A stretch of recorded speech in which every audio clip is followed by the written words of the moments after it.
the most amazing discovery for me in my life is the realization, the conscious realization that I was loved. Because I didn't know that. I thought I did.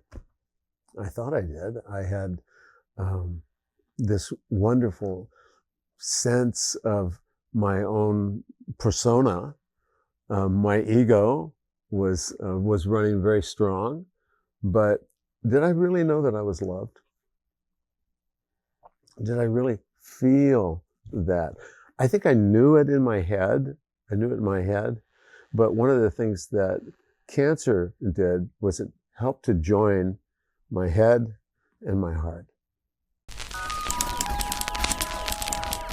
Welcome to the Somatic Pleasure Podcast, where the body is the teacher and sensation is the path.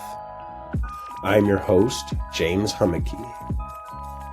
Here we dive into intimacy, truth, erotic intelligence, and the raw edges of being fully alive. Heads up, this isn't always safe for work. Some episodes include explicit language, erotic themes, and conversations not meant for little ears. This space isn't sanitized, it's real. You've been warned.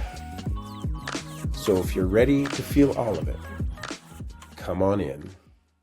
Hey, everybody. Welcome back to the Somatic Pleasure Podcast. And after a couple of weeks hiatus, we are 100% ready to bring you the highest quality guests and information possible. And today's guest is no exception. I met Ron at a men's retreat many years ago, 15 or so. And as you can imagine, we are going to be digging into men's work, where it was, where it is now, and how important it is in our culture to now not only to young men, but to all men. And more importantly, we are going to be really digging into his journey with stage 4 cancer and eventual complete remission, and how that spurred him to develop this spiritual community, and that has become a touchstone and a foundation for so many people. So sit back and maybe grab something to drink and enjoy the conversation. And we'll see you on the other end. Ron, thank you for showing up here today and joining me on the Somatic Pleasure Podcast. And it's so good to see you. And I'm really excited about this conversation. And how are you doing this afternoon? Good. Yeah. And thank you for showing up. I live here, so easy for me to show up.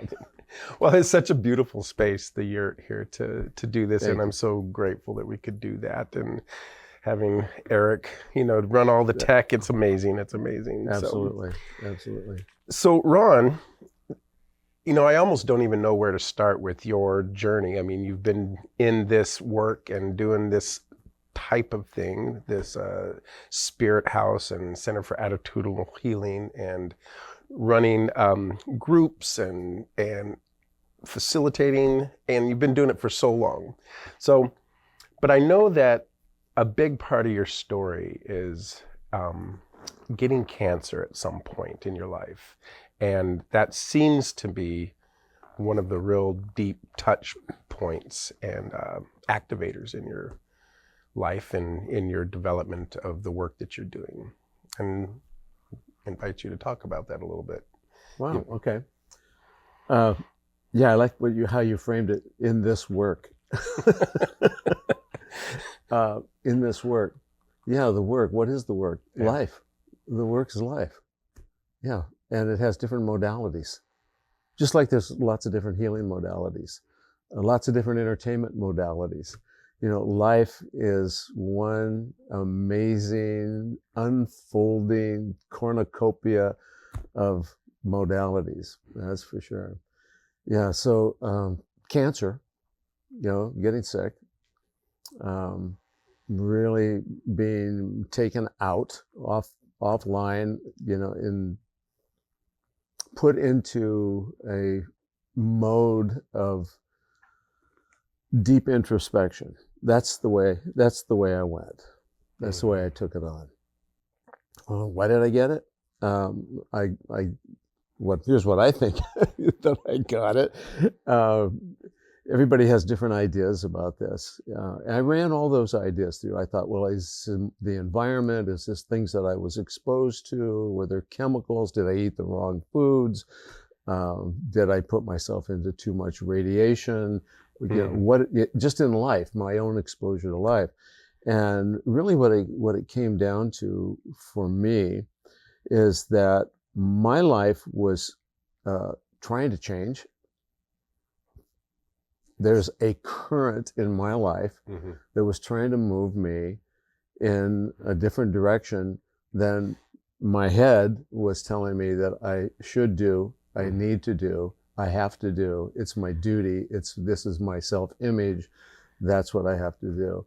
And I was strong enough at the time to really be able to buck that tide for a while, until it got to stage 4. That changed it. I was so naive about cancer that when they told me I had stage 4 cancer, I couldn't tell you the relief I felt hearing the news. Really?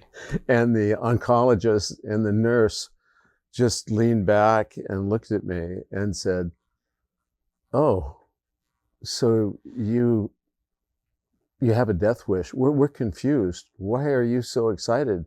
And I said, "Well, I would hate to see what this was like at stage 10. Oh, Not knowing that the scale only went to 4. Gotcha. Right? Okay. So, yeah. So I was, really pushing hard. So I had an international business at the time, doing very, very well. And that got swallowed after several legal battles, went down to corporate powers. And I also had a marriage relationship that was crumbling, and all of the family issues that went along with that, with children. So my life was really, all the dominoes were coming down. Yeah. And so no stopping that tide. No, there was no stopping that tide. Yeah. Once it shifted, it was full on. So, I had to deal with it. And that was a journey in itself. And it was the way that I took that on was very reluctantly at first. I didn't want to go through chemo and radiation. I knew nothing about deep healing modalities at all.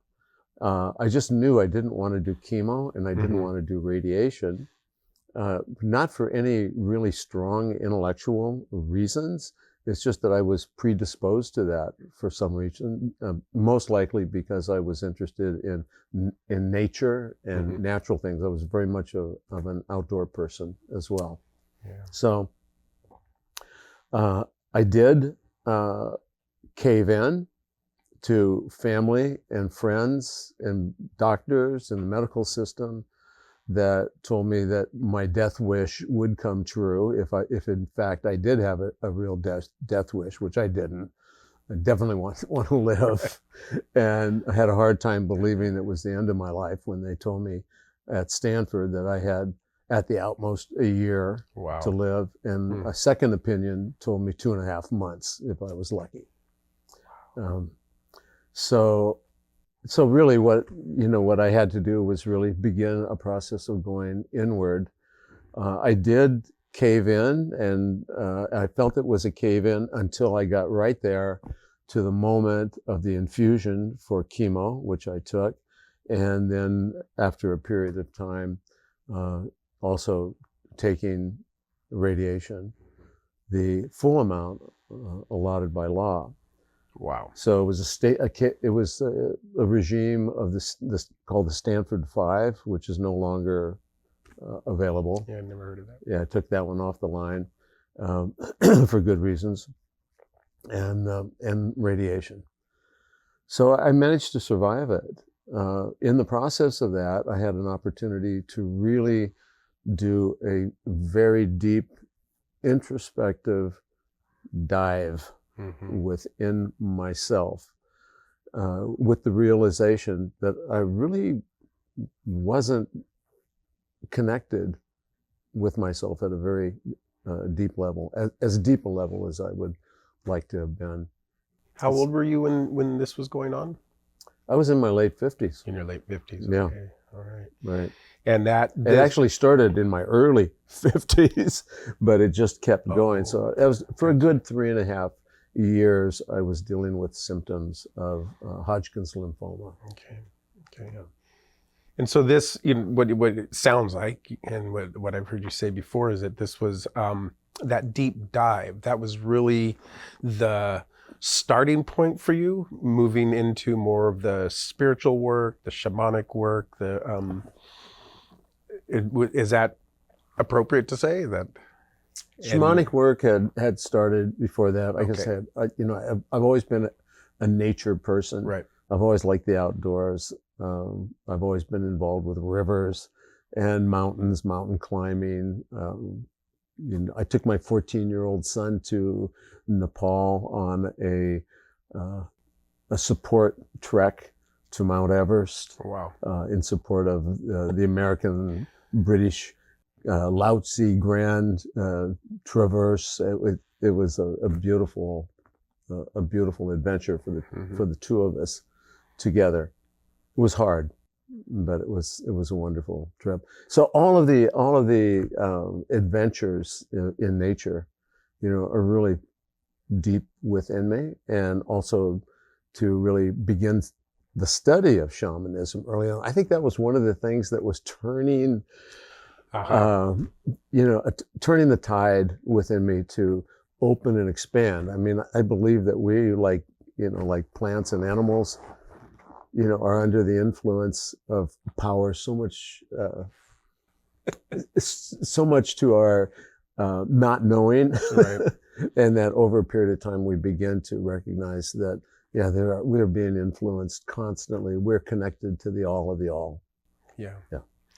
Well, I know I didn't have cancer, but I got really, really sick for a number of years as I feel like I was really dropping the conditioning. I was moving through that shift, that change I was being pushed into. So, that I get that piece. And so what do you feel like you got out of that mostly? What is it that you brought forward into the work that you're doing now?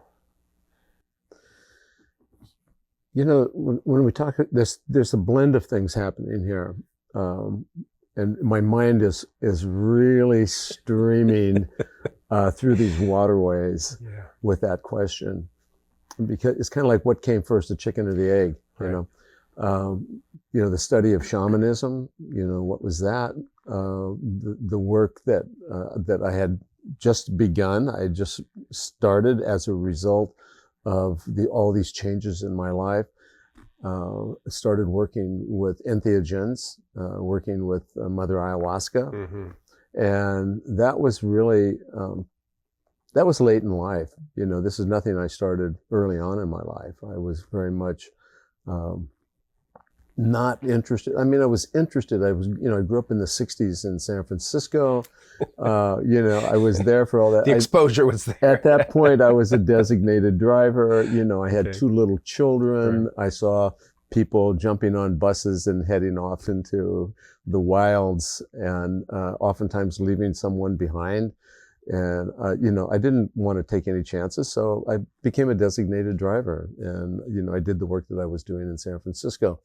But I saved it. I said, I need to know more. I want to be responsible about this. There's something to it. There's something really important. And I was involved with lectures and talks and music and everything that was happening around the 60s and the psychedelic revolution. And, calling it a revolution, I think was a big mistake. It was a time for insight that was really on the horizon for humanity.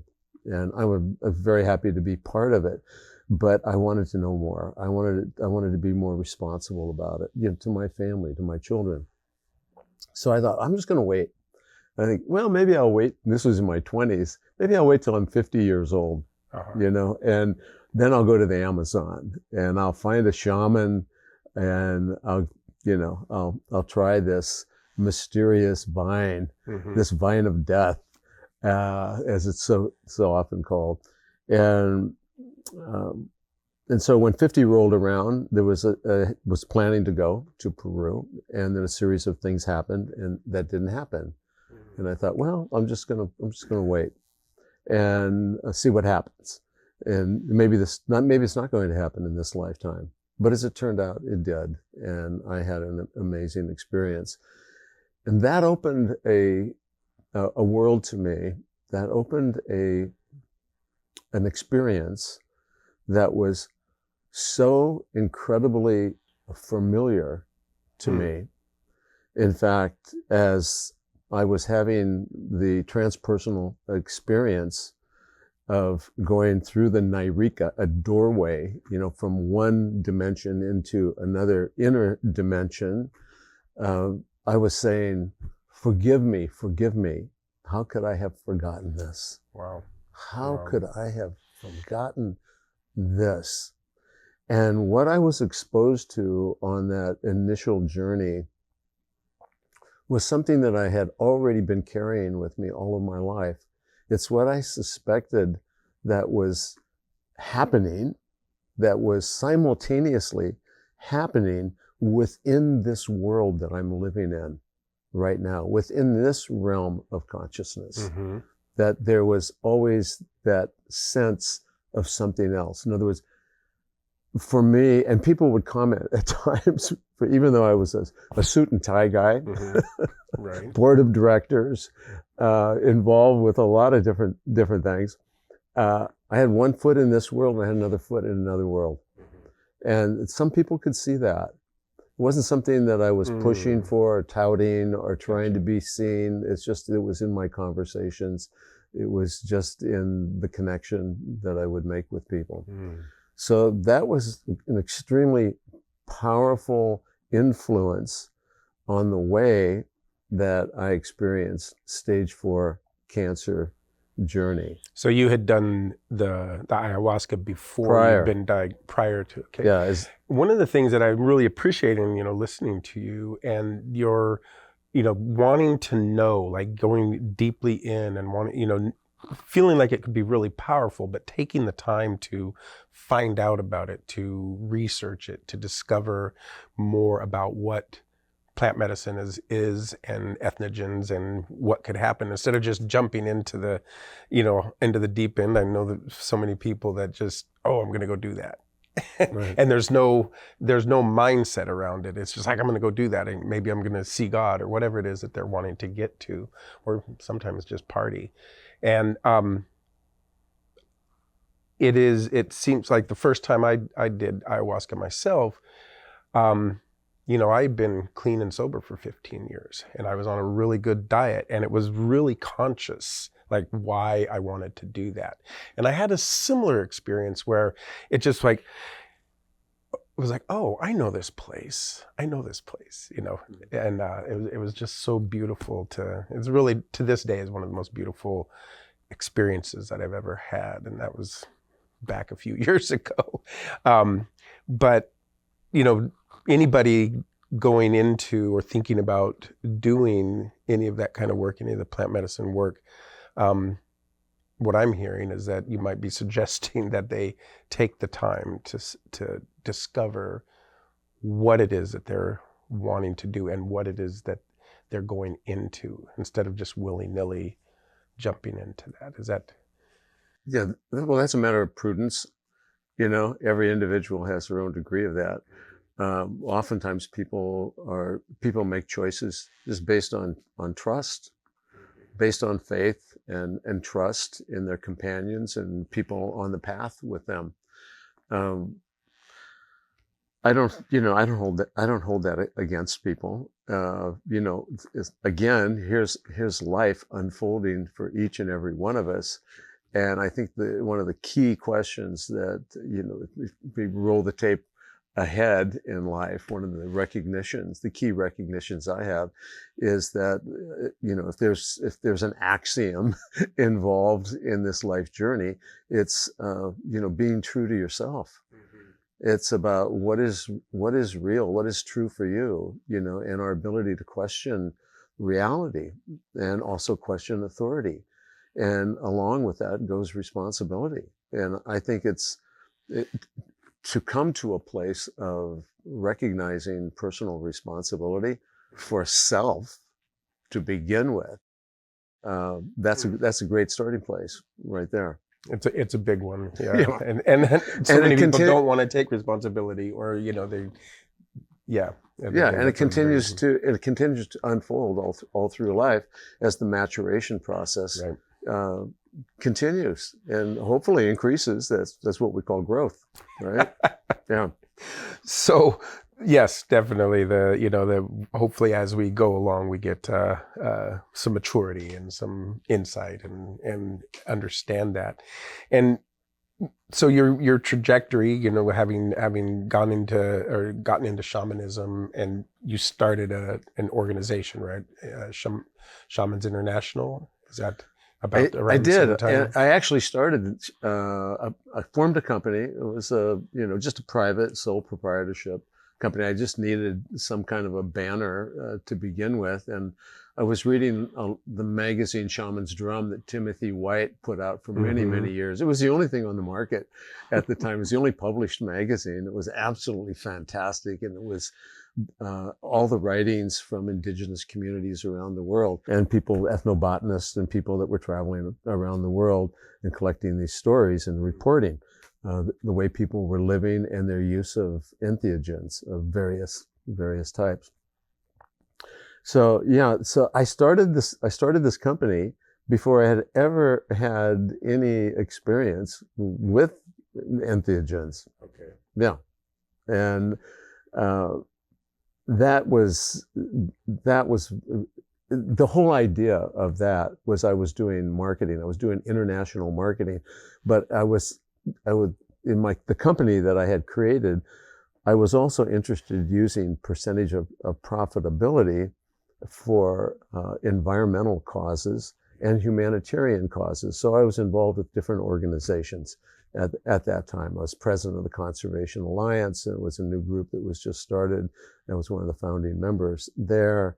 I was involved with Habitat for Humanity and numerous other groups and organizations, and also doing lobbying in Washington, D.C. around those things. So for me to start a little sole proprietorship on the side of what I was doing was really about looking for ways to help indigenous people, finding products that I might be able to market and use. So it had nothing to do with the healing arts so much, other than looking for something that might be, helpful and healing for people, to be able to find something. And that was also happening at that time of transition in my life, when I was having difficulties with the corporation that I was involved with, in the process of bowing out of that business, or being nudged, I should say, more than nudged out, and starting a whole new path in my life that I really wasn't aware of. But it really was later. It was in one of my early ayahuasca journeys that I had an experience that showed me that I had a cellular disruption in my body. And this was during a period when I was having, I wasn't able to get a proper diagnosis. I kept going to doctors, a lot of different doctors, and they were not able to diagnose what I had. And it was, like I said, it was 3.5 years later that I was diagnosed. But I saw it on what turned me on, what really flipped the switch and turned me in a different direction, was an ayahuasca journey that showed me a cellular disruption. And I didn't understand it at all. I was pretty darn healthy at that point, running triathlons and swimming rivers and climbing mountains and yeah. But it was slowly diminishing. You know, it's like, what's going on here? Why am I having a difficult time breathing? Well, turned out I had stage 4 cancer that was developing through the stages. You know. And so then once you got diagnosed, you got the proper diagnosis and you started the treatments,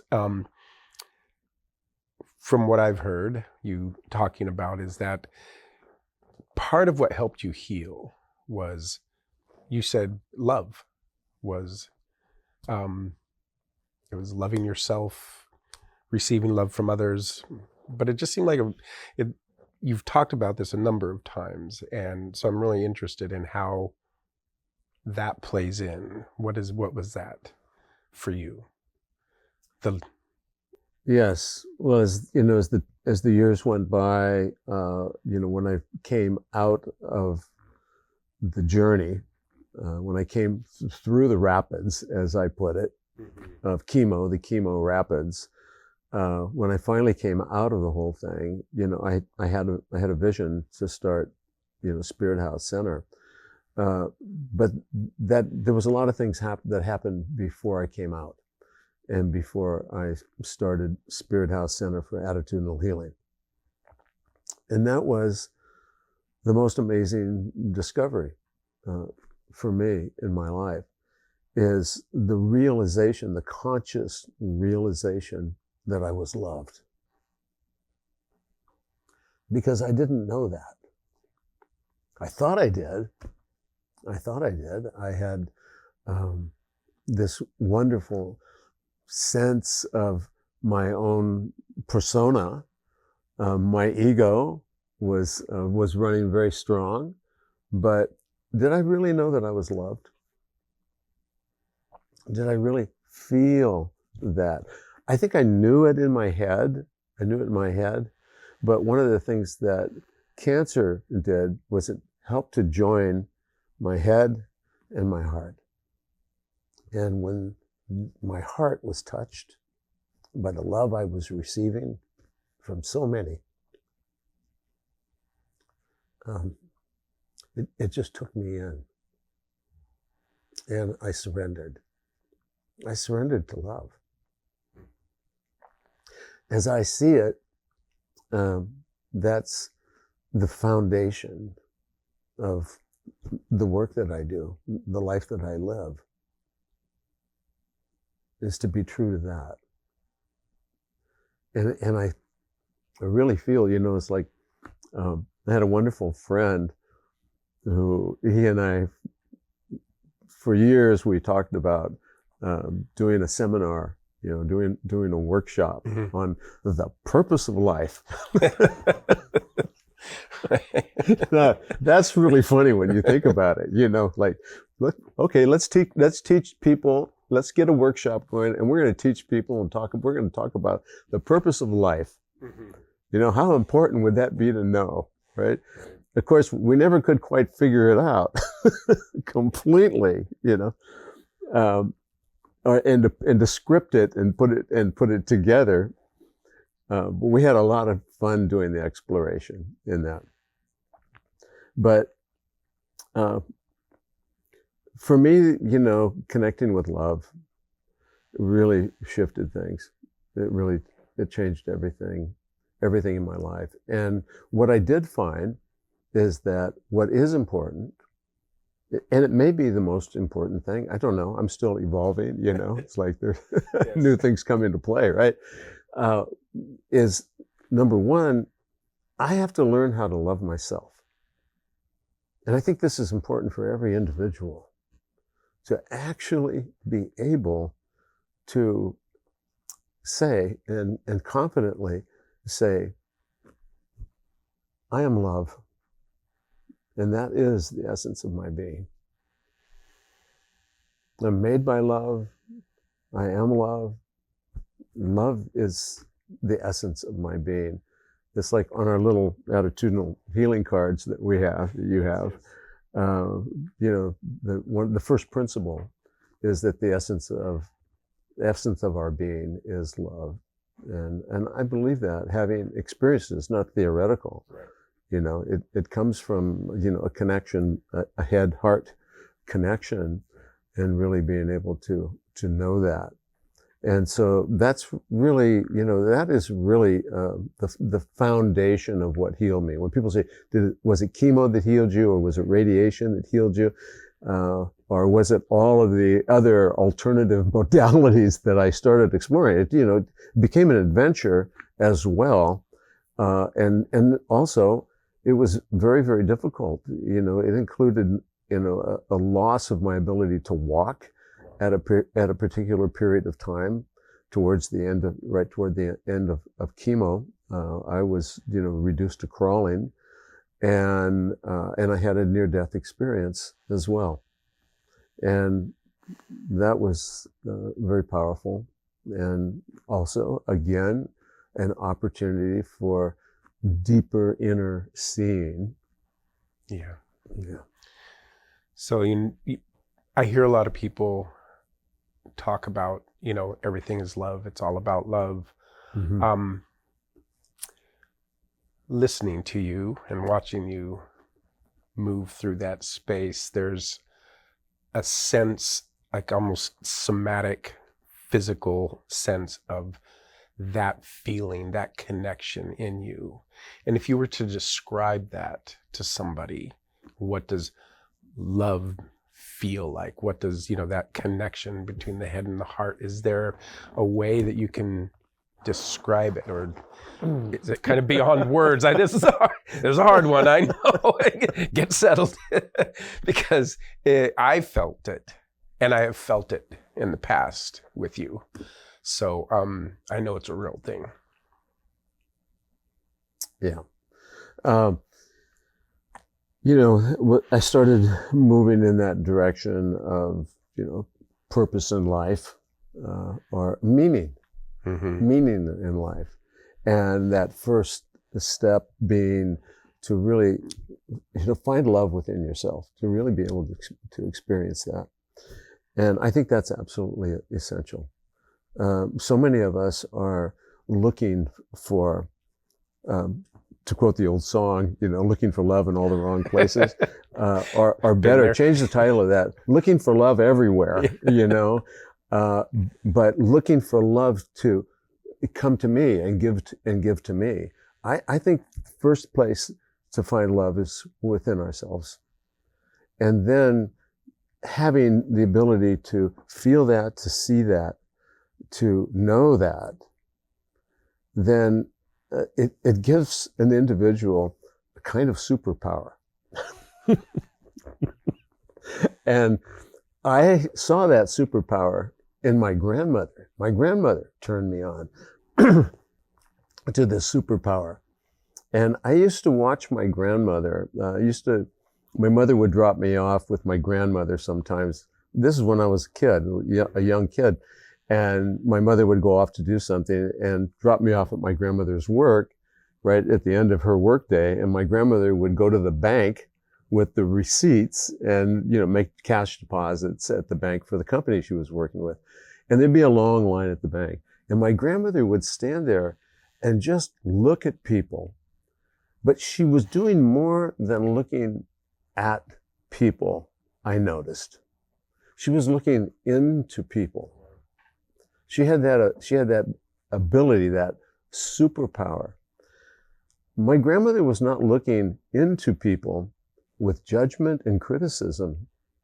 My grandmother was looking into people like she had known them for a long time. Complete strangers.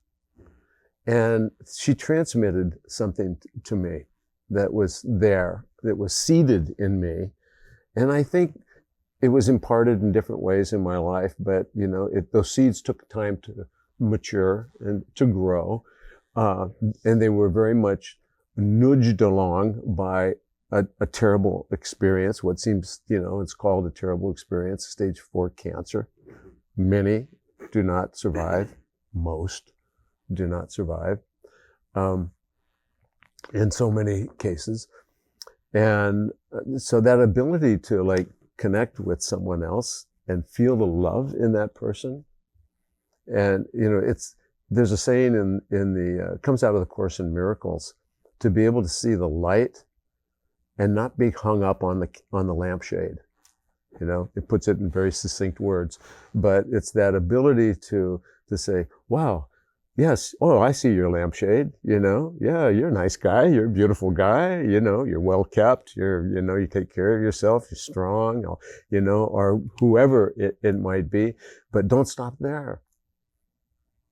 Let me connect even deeper. Let me connect even deeper.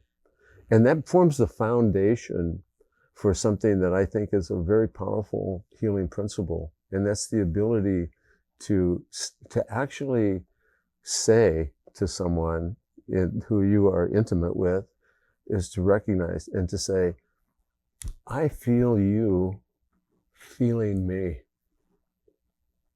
I feel you feeling me. That is really powerful. This is, you know, one of the difficulties. I think this is the primary thing in men's work. I was going to ask you about I know. this. So perfect. Yeah, that's a great segue. That's a big Let's divergence. go. But the third thing I think that is really important as a high bar, and at the deepest end of the swimming pool, in you know, this whole process of awakening or healing, is to really come to a place of unconditional love. I'm not saying that I'm there. The work. But I think that there's ways in which all of us, you know, unknowingly, most likely are, in moments when we feel compassion, when we feel care, when we're just practicing simple kindness for no particular reason, no gain or anything like that. But to have unconditional love is a big one. That's in the deep end, and I think these are some of the most foundational qualities that are necessary in the deep healing process. Yeah. It's, you know, the word that comes to mind for me is presence, being able to be present, really like truly present with people, with yourself and with other people. And what I've experienced, and sometimes in my own work too, is that it doesn't matter what the modality is or the tool that you're trying to teach or gain, but that ability to just be present with somebody. And people heal from that. Like you're saying, you know, your grandmother would look into people and see that light. And sometimes it feels like, you know, people need to have that light seen because, you know, they can't see it themselves. And my most powerful experiences with people like yourself and other healers that I've been with is when they can presence that piece in me that I can't see. Mm-hmm. And so yeah, that's the word that comes to mind, is just being able to is presence. Yes. Yeah, and I think there's a lot of considerations that are not taken in regard to the use of the word healer. Mm-hmm. Yeah, or the word shaman. I certainly don't consider myself a shaman. I don't. But when I sit with people and I work with people, and I'm with people and we're in circle, we're doing some kind of ceremony, whether it's a book group or whatever it is. If people want to talk about a shaman, I say look at the candle. In the Huichol tradition, the candle, the light, the flame is the first shaman. That's what brought life to the planet. Yeah. That's what creates nourishment. That's what creates photosynthesis, that creates oxygen and food. It all comes down to some very simple things. And people who are not technically sophisticated or scientific or philosophical we're able to see the connection, see the relationship. And so that, that word shaman is a very special word that's used only in, it actually comes out of Siberia in the Tungus language, right? It's been, misappropriated and reappropriated and appropriated in a lot of different ways. People take a weekend course and they decide they want to be a shaman, or have a powerful entheogenic experience or a healing experience, and where they feel healed, and then they want to go on a particular path and adopt various monikers for that. So I just I feign away from that, and people want to talk about the shaman. Talk about the shaman in you, right.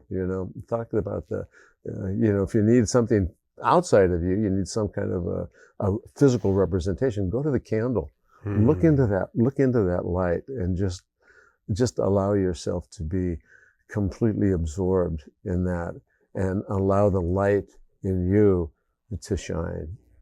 Find that shaman.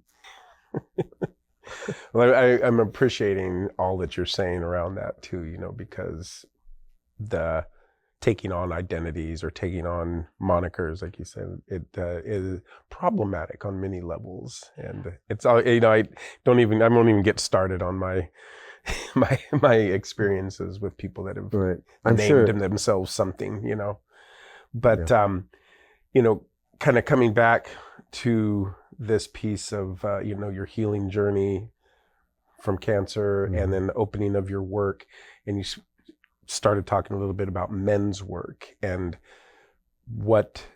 how important this is for men to being able to drop into these places. And I know you do, I think the first time I met you was in a men's group when we were working with Steve Seiler and the retreat out in the Woodlands. And the big gatherings. Oh my God. 75, 100 guys. All circled and those up. 4 years that it was, themed ending up with the king. That was pretty powerful. Oh yeah, King, Lever, Warrior, Magician. Yeah, that was pretty powerful for me. And I know that's where I met you, and I know that you've continued to do men's work, and now you're holding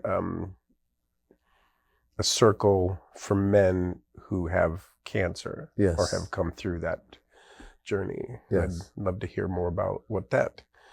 Well, that group, it's a small group right now. It's small. I like small groups, but a good working size is eight people, 8 to 10 at the most, because there's more intimacy there with a smaller group, and it's more difficult with men.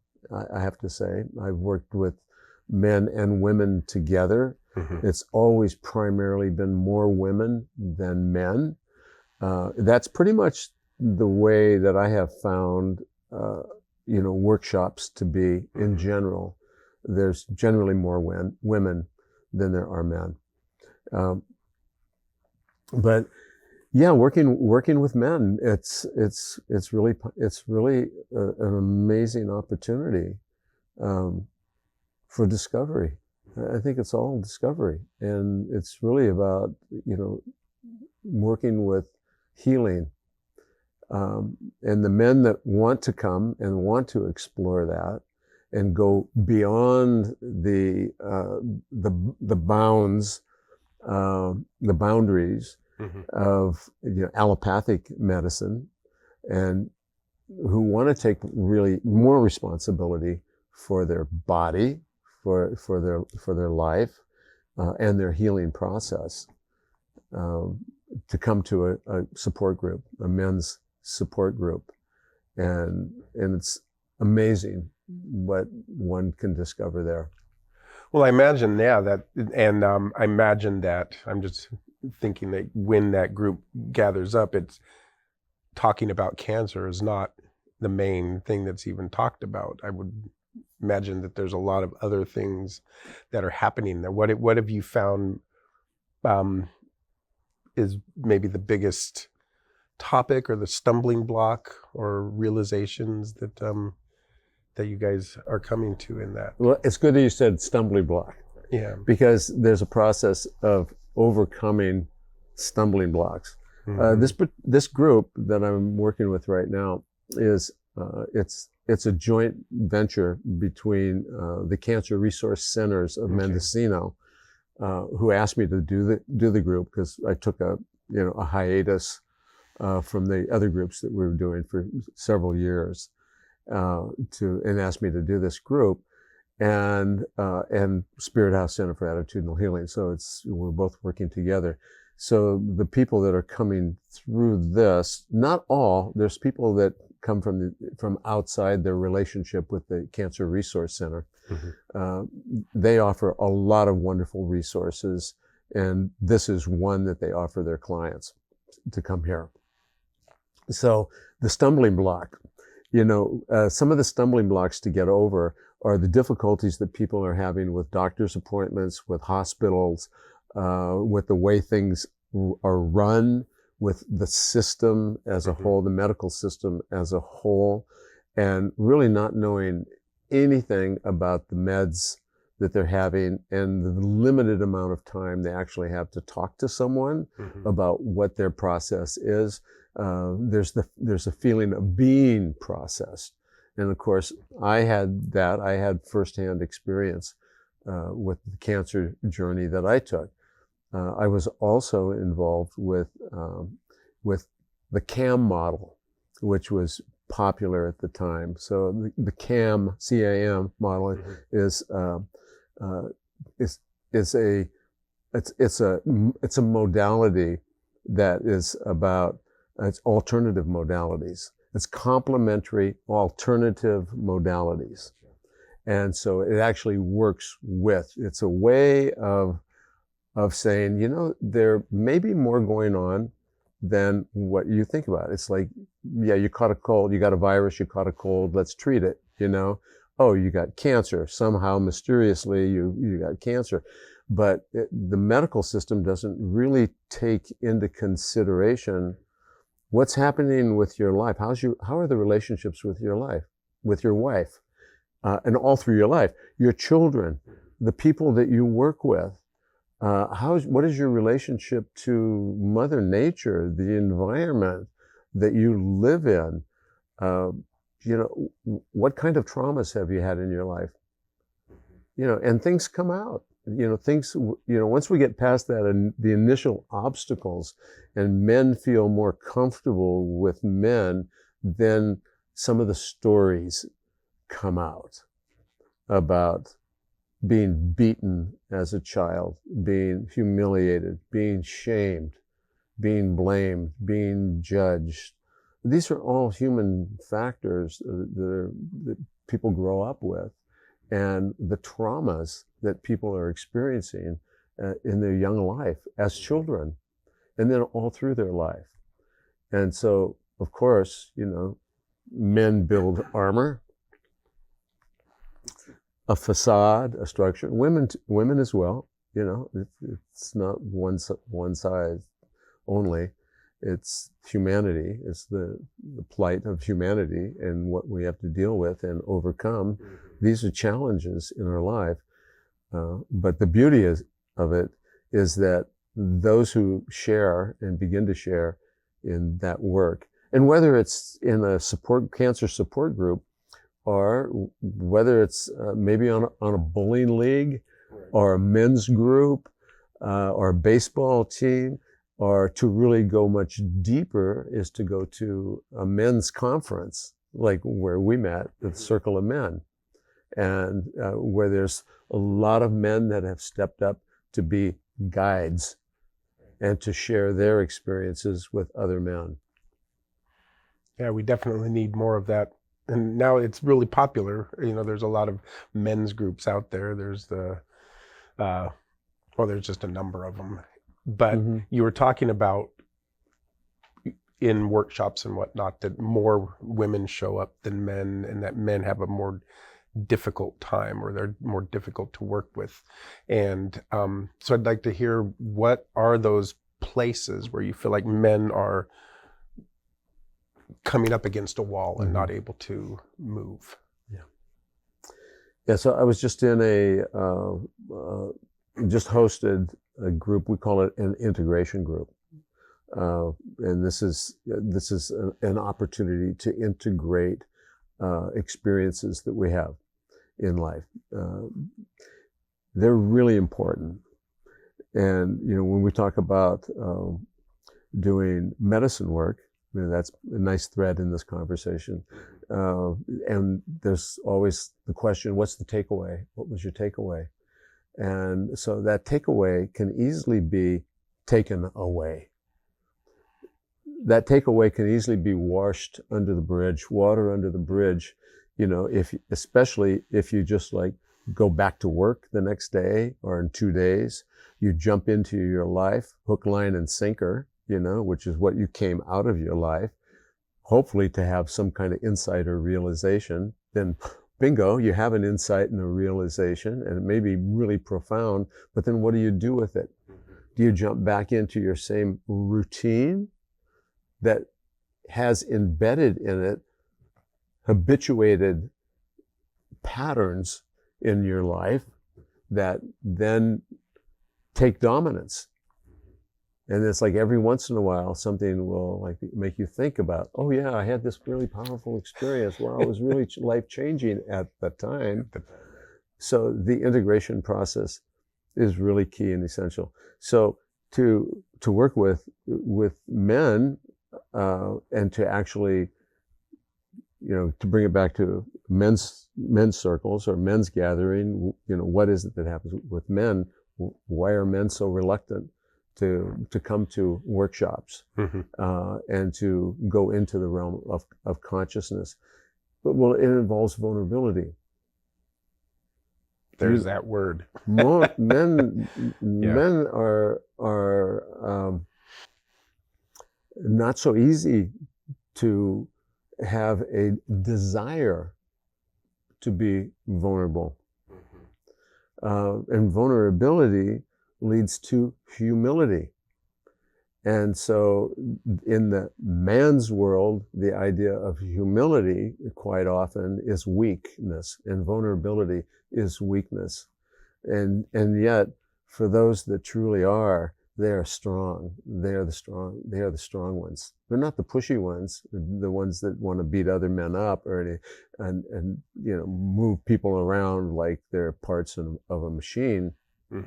No, they want to work together as a team, and they want to make that connection with people that you can have good, honest, reliable communication with.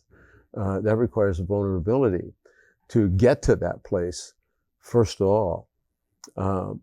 And I think there's a big surprise that is found when men come to that begin, even just in the beginning stages, is to recognize that something deeper within, there's something deeper within that has a quality of invulnerability to it. Interesting. In other words, there's a quality in consciousness that is invulnerable.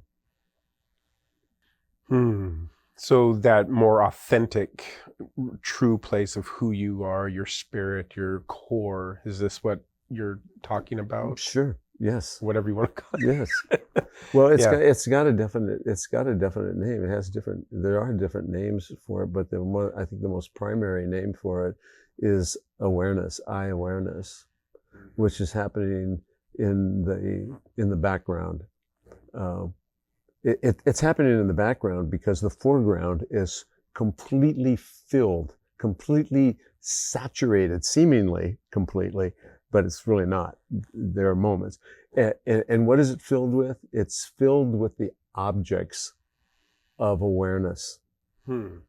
Things like feelings, emotions, perceptions, and a really big one that takes a little while to wrap one's consciousness around, and that's thoughts. All objects, all of our senses, all of that, these are objects of awareness. And when one comes to a place of being more interested in that which is aware than all the objects of awareness. There's a turning, I don't want to say turning around, there's a turning inward. Mm-hmm. Mm-hmm. We refer to it, others refer to it as the inward facing passage. Now, these are old teachings, you find these in mostly esoteric teachings, but Rupert Spira, is someone who is actively teaching this in a really beautiful and dynamic way. Mm-hmm. And suddenly, an individual, a man, becomes more aware of being aware. And that really hugely changes the dynamics of things. And then, a process of healing our life begins. And that's one that, and people will ask me, I was asked recently, well, what is the primary thing for a man? What would you say the primary? I said to feel. To feel. Mm. To feel. Earlier you asked me about the beginning of my cancer journey, and it kind of surprised me that, you just went right to that. You put your finger right on it. Tell me about love. Tell me about love. You discovered love. Yeah. And just that instant, with that question, that instantly touched this place in me that opened and released. And, the tears came into my eyes and my voice changed. For a man to feel, to go there, to be that vulnerable, to be that open and receptive is a wonderful thing. And it feels like everything in our cultures is telling us not to do that.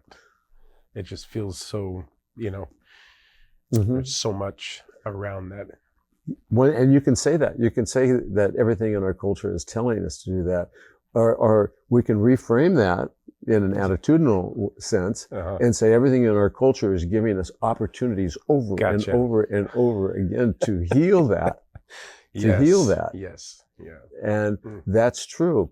And, why, your question, why is it that more women come to these workshops, all these different workshops than men? Because women are more vulnerable. They're more open.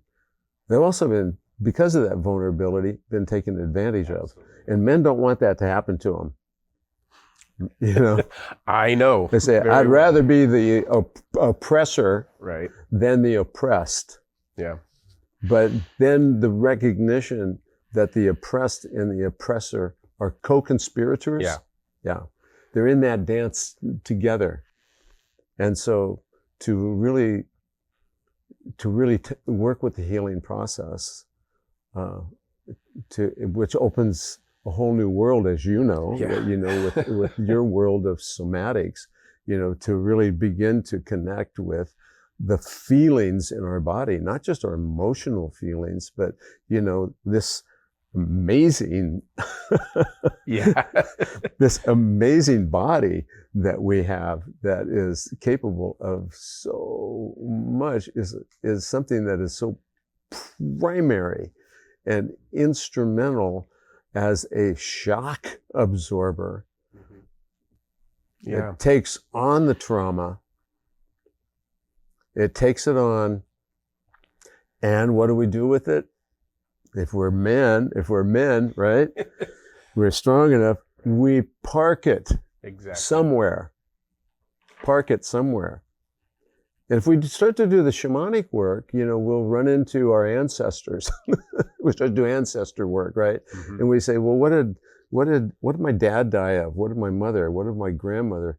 What about my grandfather? What about my great grandmother and father? Well, for most people, the trail ends there. Right. Yeah. And who has looked into generations before and to do a little bit of discovery. Find out, how did people live? What was the trauma? What were the traumas? What are all the traumas that are passed down generationally? Yeah. What are the illnesses? We find out, well, yeah, everybody dies of lung cancer, or heart failure, or Things kidney that kind of failure. Make you go, Yeah, what is it that's, what's the emotions that are parked in those particular areas of the body? Well, some somatic work will help us to identify those things. Absolutely. And, I hear that about men needing to learn how to feel, or allow themselves to feel, and to come into that place of vulnerability, to be able to actually reach the other place of invulnerability. That's kind of it's sort of a paradox, right? You got to get vulnerable to get invulnerable, to find that core truth of yourself. And how would you approach men's work? Like, what would be one step or first step if you were to create a group of and work with men in this way? What would be the first thing that you would want to do or present to help men get to that place?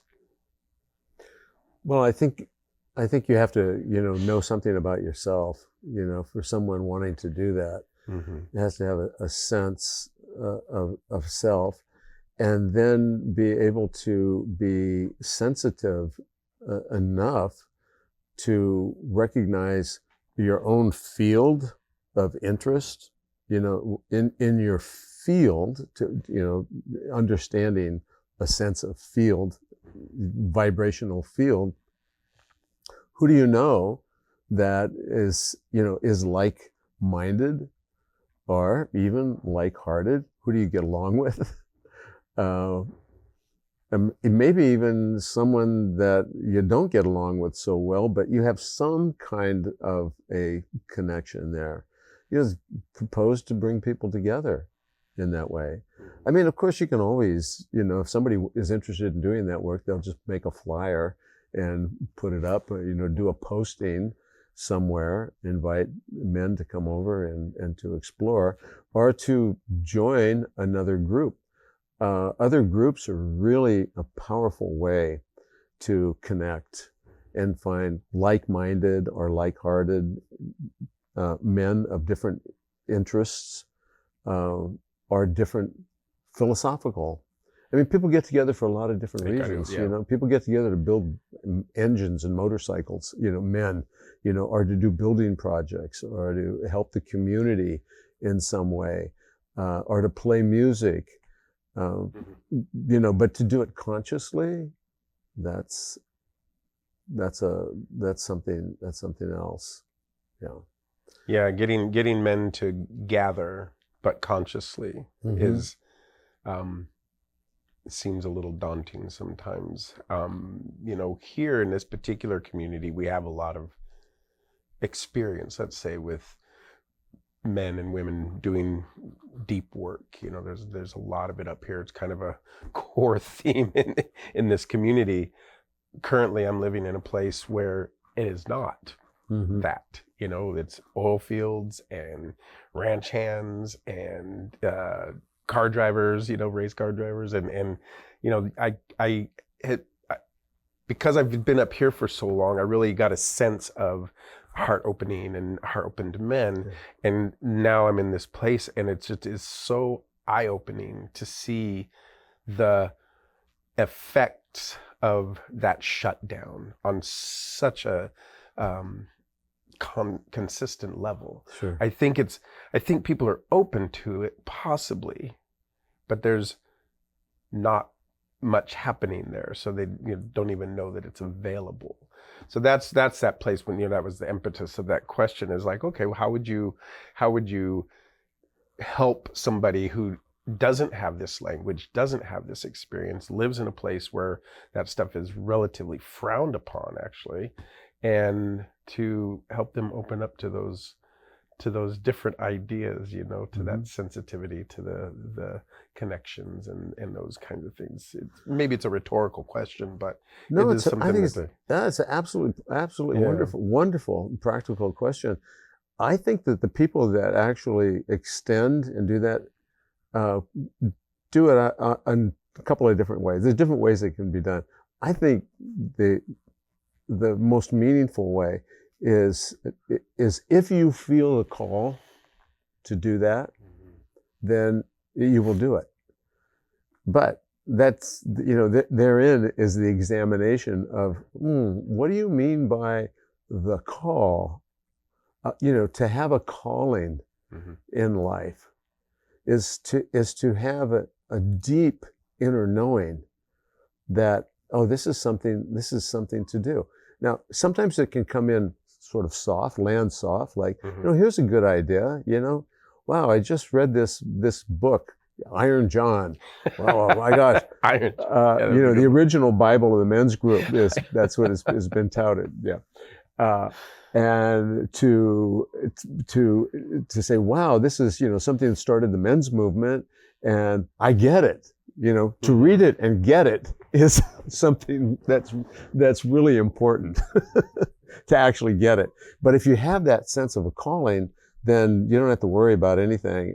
Just keep extending and extending, and it'll come.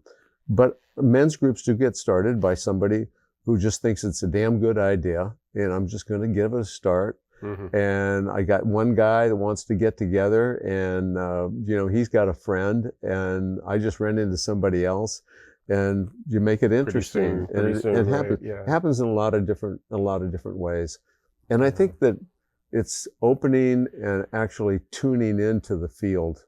You know, what's in the field, because it's amazing how many people, you know, when you get them talking and you find out some of the things they're dealing with serious emotional issues. You know, they might see you and say, you know, hey James, how's it going? You know, and you do the bumps and you do all of that, you know, and then, you know, but then you find out, you know, that the night before, you know, their wife just kicked them out of the house, or something horrific has happened, or in the last month their mother died, or there's been a suicide in their family, or something powerful has happened.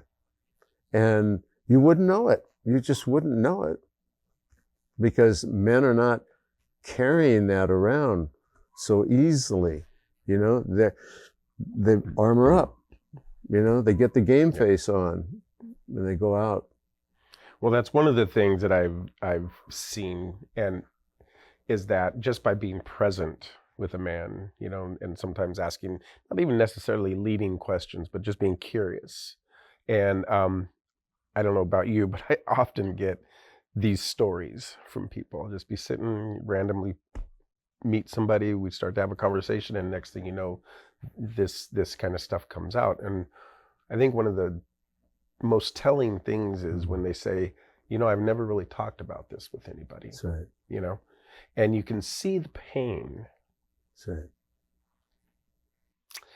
You can see the hurt, That's right. the desire to be held and be in that vulnerable place. And yeah, it's an epidemic. You know, I mean, it's a real, and it's sad. And we need more of it, and we need more people like you to be present and to bring that message into the world. You know, it's part of humanity. It is. You know, I've had the opportunity of working with people, as you have and you are.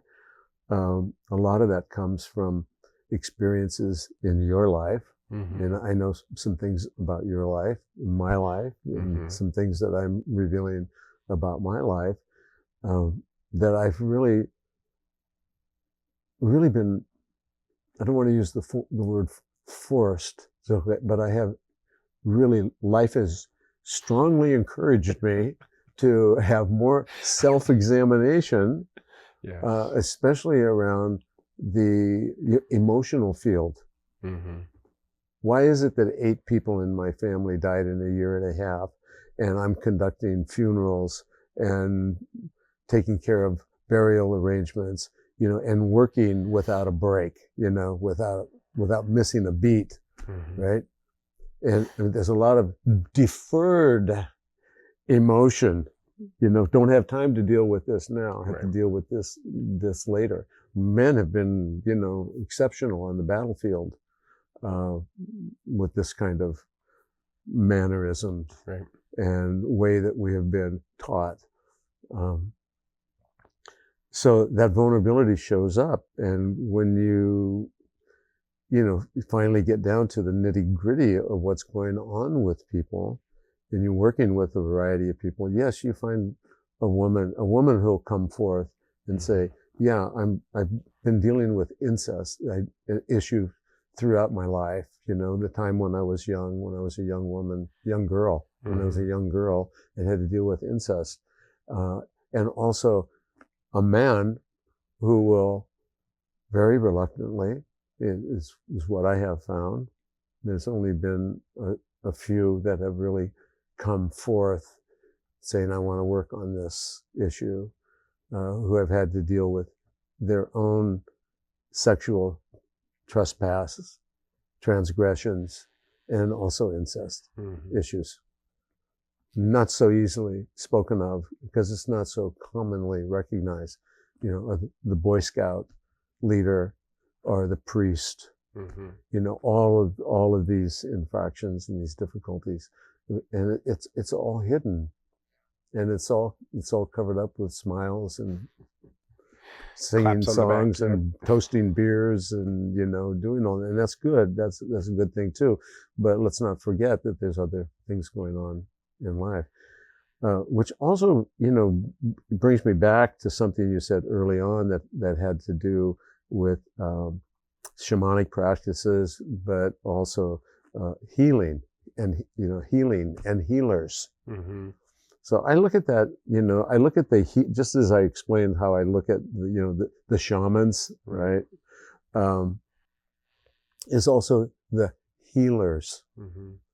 And you know, and I think it's so overused.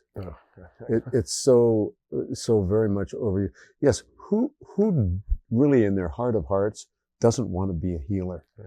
Honestly, you know, who is it that doesn't want to have a magic, seemingly magic ability in their hands to touch someone, or even if you don't touch, you know, you're above, and to have an energy force that flows through you into another person to heal them, to help them to feel better. Yeah. And there are plenty of people, all of us, I believe, that truly have an ability to do that, but it has to be cultivated, and it has to be in right relationship. Yes. Right relationship. Actually be a calling in people's lives to be able to do that. Otherwise, it's so overused and so negligently tossed around. Because these healing properties are things that we have within ourselves. That's the point, I think. But it really helps to get jump starts. It helps to get jump starts, and the cultivation piece that you talked about, and the, you know, coming home and that realization that, you know, we are that. That goes back to what you were talking about, the I am mentality. You know, we are that.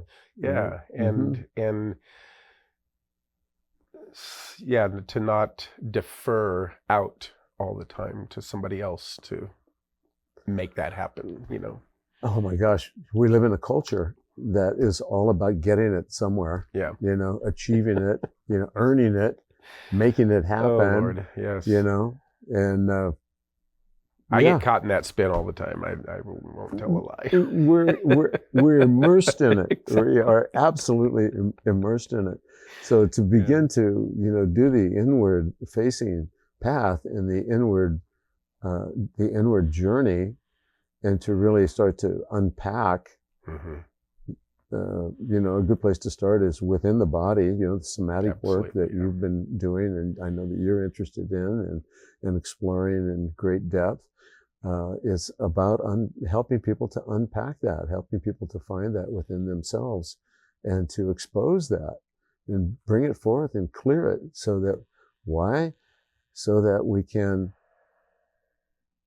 begin to dissolve these things that are held inside, that are tight and isolated in different parts of our body, to dissolve that so that we can digest it, clear our systems, and come into a more unity with each other. That's also the way I look at it, like that understanding that it's not just me. When I go in and I learn how to do that and I begin to clear those things, then I realize that, maybe much like your grandmother, I can see the light in other people, and I can understand that we're interconnected. We are one, and with nature, and it just feels like, and the work you're doing is not to put too big of a spin on it, but it's making the world a better place. It's helping one little person at a time, one word at a time. I mean, having you sitting here and expressing your emotion and showing it, and that touches people. People get changed by that. I really believe that. This is one of the purposes of doing this interview, to bring that out to people. We have the opportunity to be authentic. Yeah. We also get to have a whole lot of fun and opportunities to not be so authentic, but still have fun. And still have fun, right? And know the difference. Yeah. But to be authentic, and to be real and to be true and to ask ourselves that question, to really honor our own inner guiding light, I think is really, really important. It's really, really essential. Yeah, maybe that is the purpose of life. The workshop that you and your buddy were trying to put together. There it is. We solved it. Ron, I think we could actually sit here and talk for hours and hours. There's I'm sure. So much. Yeah. I think there's so much. Maybe we'll do it. Maybe we should do it again sometime down the road. But I don't think we really got into a lot of the things happening in Spirit House, which is a nonprofit, 501c3, and what we're doing as a community project here. Just a backyard project that came out of a very powerful experience during the cancer journey. Yeah, that part of it, we did kind of skip over that, and I'd like to actually kind of go back to that, and because this house that you dug out of the ground is it's a pure labor of love, and it is a huge project. It was a huge project, and it is something that I've watched grow and morph over time and just become this shrine, a temple almost. But what was the impetus for that? What brought that about? And because you hand dug that pretty much, right? Yeah. I mean, it's a backyard operation here. It's we're on 2 acres of land, and yes, this is a backyard operation that has had somewhere right in the vicinity of 70,000 visits. Wow. We stopped counting, just when the pandemic started. We said, we were over 50, we were pushing 60,000 or more at that point. I forget the exact numbers right now. I have to look them up. But we just said, I'm not going to count anymore. I'm just going to, just be in the flow of what goes on here. But I'd love to tell you that story. So there's this thread that, coming from your cancer and the subsequent process of healing from that, and the building or the starting of Spirit House Center for Attitudinal Healing. And I know you had some really powerful experiences during that time, and I'm really curious as to how that thread happened, how that bridge between these two things happened. Yeah. Thanks for that question. It was really a time of, as I look back on this, of new birthing. A birthing from one life, it's a life transition, but it's a life transition that's taking place with no real idea, where am I going? What do I do now? I have no business, I've lost all of that. I've just spent, $100,000 on medical bills and pretty much used up all of the savings, everything that I had, and not really a clue of what I'm going to do. Do I need to go out and look for a job? What's happening? So it was in this transition, but the transition really started with coming to a place at the end of radiation. So I went through chemo. I had to take a month off of any treatment at all, and before I could start with radiation. So in that month off, I went to the Sonoma Mountain Zen Center, and they took me in, and I lived at the Zen Center for a month. With the robes, and it was a very austere time. It was a winter ongo, and it was cold. It was heavy rains. It was a big month that really helped me with my own transition. I really wanted to get out of Dodge. I had so many people helping me, bringing me food. I was, on my own. I had a close partner who was really helping me through all the difficulties, the issues that I was dealing with. But mostly I was alone. And I came through it all, came through the radiation, and they gave me the all clear sign. They said, we looked at all the scans, and you've passed all the scans. We find no trace of cancer. I thought, wow, this is great. And so now I can go back into my life. So I'm back into my life without doctor's visits all the time. That was the only thing I had on my calendar for a year, over a year. That's all, only doctor visits. And at a period of time after the last radiations, and I'm starting to get my life back together little by little by little, one of the primary symptoms of the lymphoma returned, and it was extreme itch over my body. It wasn't just a casual itch. It wasn't just a poison oak itch. It was something that only comes with this particular disease. And I called my oncologist, and my oncologist says, yes, well, with this particular type of cancer, it often does return. And we can't do radiation because you've had the lifetime supply, but we can start you on chemo right away. And I said, thank you very much. I'll give you a call if I make that decision.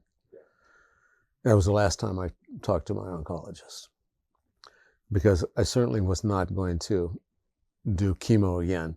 And, for your viewers, I want to make certain to say, it's not that I'm not endorsing chemo, and it's not that I'm saying don't get chemo. I always encourage people to do what's true for them with the best advice and guidance that they possibly can. But for me at that point, it was no longer true. And I knew I wasn't. And I had to really, sit down again in deep meditation and really ask the question, is it dying time? Is this my time to die? And so I called up the friends that I had at the time that were coming over, checking on me, bringing things. I was just coming really back into my life, and I let everyone know that I was turning the lights out. I was going to block the driveway. I'm getting quiet again, as though I were back at the Zen Center in Sonoma. And so this one evening, shades pulled, it was quiet. I'm sitting at my altar. It was all lit up with Kuan Yin right in the center, she who accepts the tears of the world and the sorrows of the world, and also offers blessings to the world. And so I sat there. I sat there with a one-pointed thought. After sitting for a long time, I had one thought only. I was singular-minded. And the thought was, I need a healer. I need a healer. And I just sat there with that prayer going out, with that one thought. And I had a most remarkable experience. And it was as if this area in front of my altar that I was sitting in suddenly started like dropping right through the floor down into the earth. And I just went with it. I didn't question it.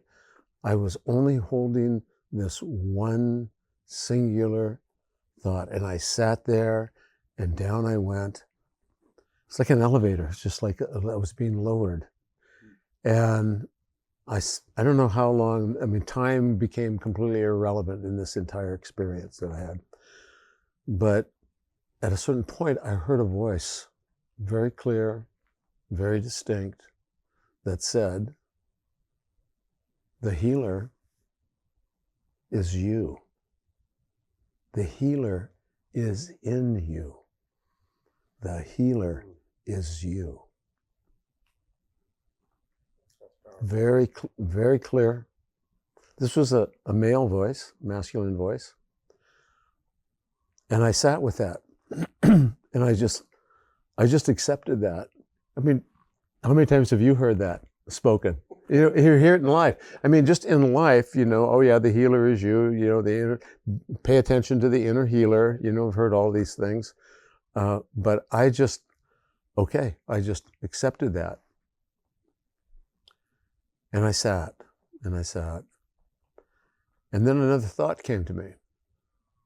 And the thought was, what does a healer, what do I do in a situation like this? Before I could even complete the full thought in my mind, because I wasn't saying it out loud, this was all inner, before I could even complete the thought, I had this vision of cells in my body moving around. You know, you see them under a microscope, they look like bumper cars, you know, they're all bumping into each other and wiggling around and everything. And I saw that, and the voice says, talk to the water. When I said, what does a healer do? What do I do in a situation like this? The voice says, talk to the water. And I instantly knew what that meant. I instantly understood it. And what it was like, use the power of love to infuse the cellular structure of my body with love. And with that was the thought of, let's all talk to one another. Let's all reorganize and talk to one another. And there was just this amazing feeling that came over me. And before I knew it, I was right back up there, right in front of my altar. Yeah. And then what was the result from that? That was a very, very powerful experience. Yeah. And I, you know, just sat for a long time through the evening. I journaled, but it was something that happened prior to that. That actually got me sitting right in front of the altar. And that was, well, it got me sitting upright. Let me put it that way, because I had fallen over. And this was prior to this experience that I just spoke to. And that was when I was already sitting at that altar for a long time. And I felt as though I was drowning and that I was dying. I felt that I was truly, truly dying.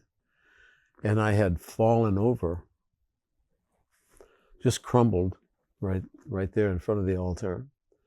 And I had this experience that I was like, like a leaf in water, slowly settling deeper and deeper and deeper in the water. And below me, it was just an unfathomable depth. And below me, there was this beautiful radiant light that it filled everything up. Everything was touched by this light in some way.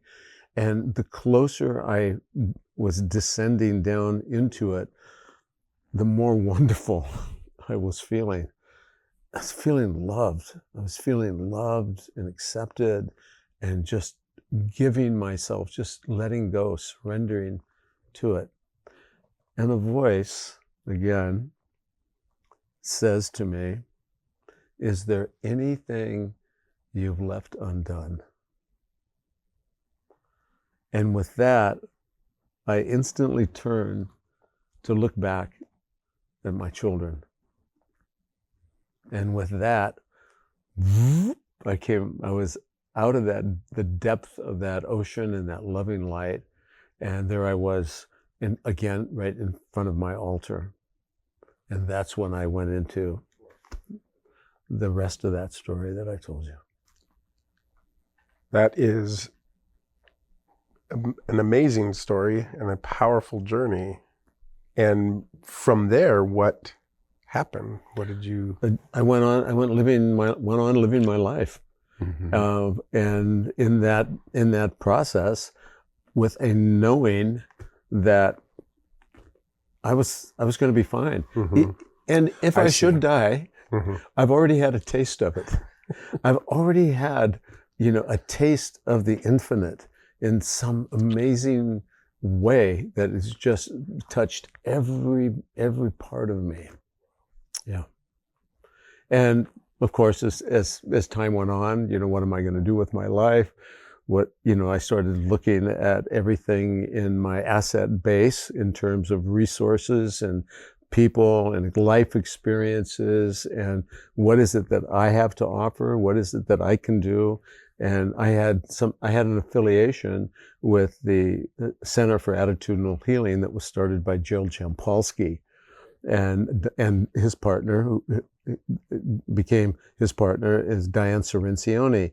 And the Center for Attitudinal Healing that was started in Sausalito many, many years ago. It's an incredible, wonderful story of transformation for Gerald Jampolsky himself, and also the Course in Miracles as the start of the Course in Miracles, which I found, and I worked with that material for many, many years, since 1985, 86, something like that.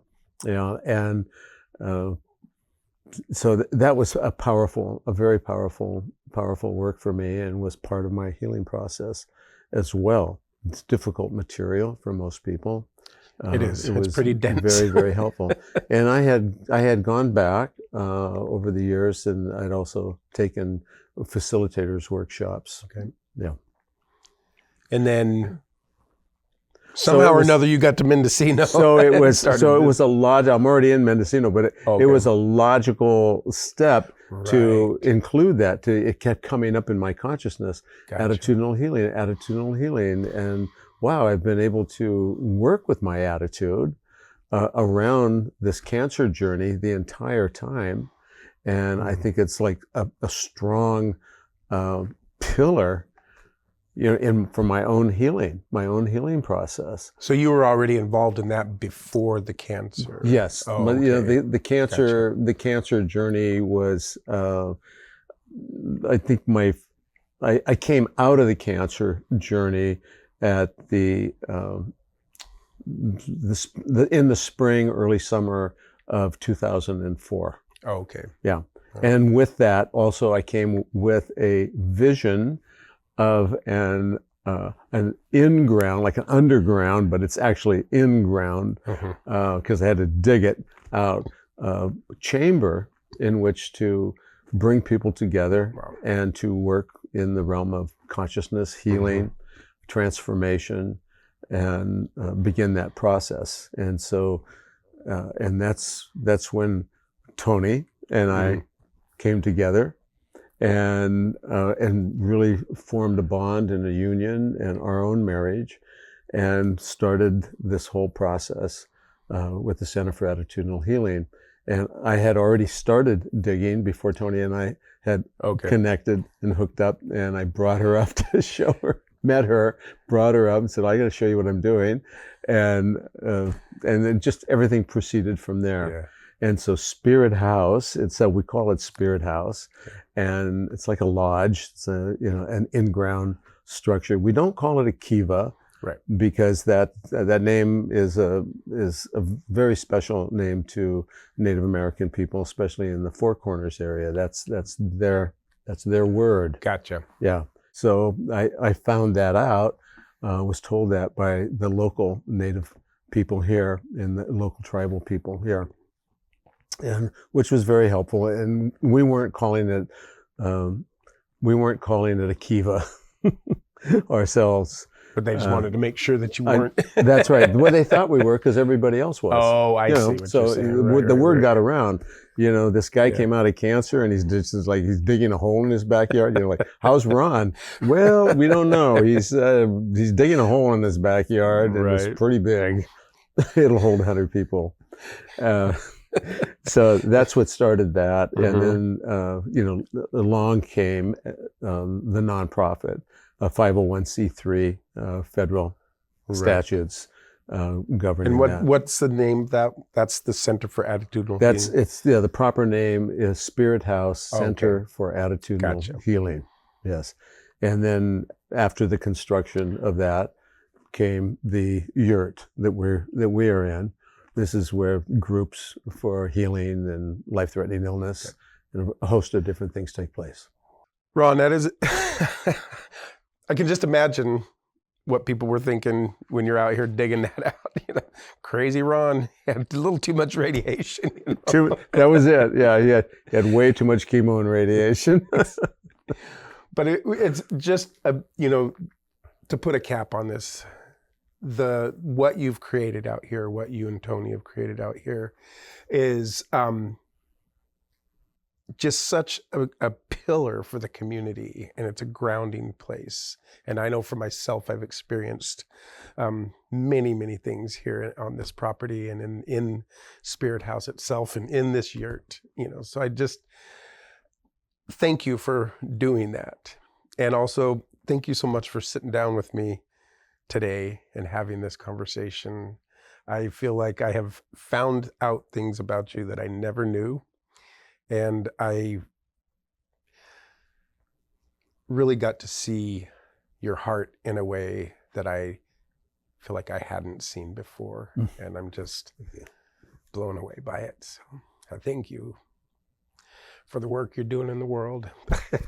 I really do. Thank you, James. Thank you. I've known you for a while, and I appreciate you so much. Thank you. Love and blessings to you. Thank you for once again tuning in to the Somatic Pleasure Podcast. If anything moved you or landed deeply or sparked a question, please be sure and leave a comment. And share this with all your friends and the folks you feel like might benefit from the information here. Please be sure to like and subscribe and hit that notification bell so you don't miss any of the upcoming episodes.